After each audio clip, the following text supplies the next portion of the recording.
Polytechnic காலேஜில் படிக்கிறேன். AC second year. நம்ம வந்து சிஆர்ஓ எப்படி இன்புட் எடுக்கிறோன்னு பார்க்க போகிறோம். வேணா சிஆர்ஓ, இது வேணா ஃபங்க்ஷன் ஜென்ரேட்டர். ஃபங்க்ஷன் ஜென்ரேட்டரை யூஸ் பண்ணினா இன்புட் செட் பண்ண போகிறோம்.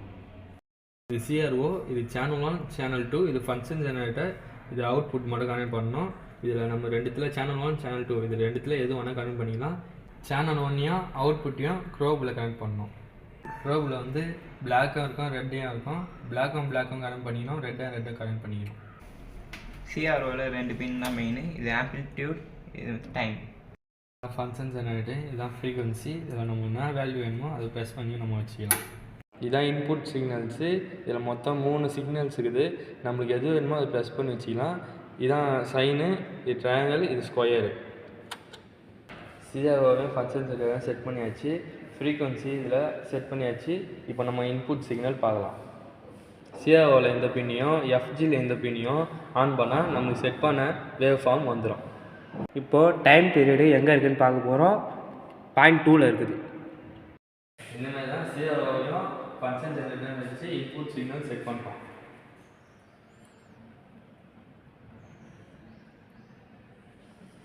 இப்போ நான் 2 பவர் பட்டனே ஆன் பண்ணுறேன். இப்போ வேவ் ஃபார்ம் வரும் பாருங்கள்.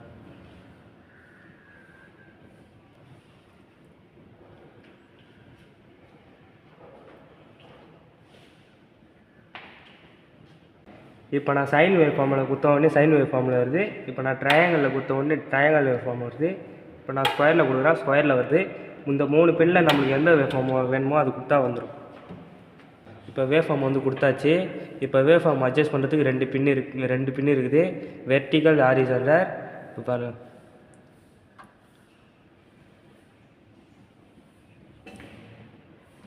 இன்புட் சிக்னலை நோட் பண்ணுறதுக்கு 2 பின்னு தான். இது வந்து ஆம்ப்ளிடியூட், இது வந்து டைம். இப்போ வந்து நம்ம ரீடிங் எடுக்க போகிறோம். இது வந்து ஆம்ப்ளிடியூட், இது வந்து டைம். இப்போ ஆம்ப்ளிடியூட் பார்க்குறதுக்கு ஆம்ப்ளிடியூடில் எந்த லைன் எதில் டச் ஆகிதோ அதை மல்டிப்ளை பண்ணணும். இப்போ நம்ம டைம் பார்க்கும்போது டைமில் ரெட் கலர் லைன் எதை டச் பண்ணிதோ அதை வந்து மல்டிப்ளை பண்ணணும். இப்போ நம்ம ரீடிங் எடுக்க போகிறோம். இப்போ பாக்ஸாக இருக்குல்ல, அந்த பாக்ஸ்லாம் 1ன்னு அர்த்தம். இந்த பாக்ஸுக்குள்ளே 5 பாயிண்ட் இருக்கும். அந்த 5 பாயிண்ட்டும் 0.2ன்னு அர்த்தம். இப்போ ஆம்ப்ளிடியூடு ரீடிங் எடுக்க போகிறோம். 1 பாட்ஸு, 2 பாட்ஸு, 3 பாட்ஸு, 4 பாட்ஸு. இப்போ வந்து 3 இருக்குது, 4.6. இப்போ ஆம்ப்ளிடியூட் வந்து எதில் இருக்குதுன்னு பார்க்க போகிறோம், 2. இப்போ இதையும் இது ஆம்ப்ளிடியூட் 2ல் வச்சு மல்டிப்ளை பண்ணால் 9.2 வோல்ட். இப்போ டைம் பார்க்கலாம்.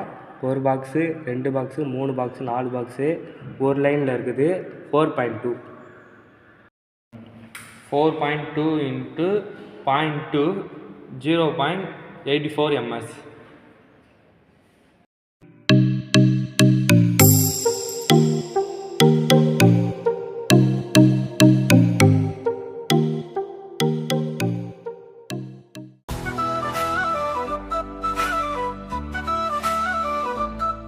Don't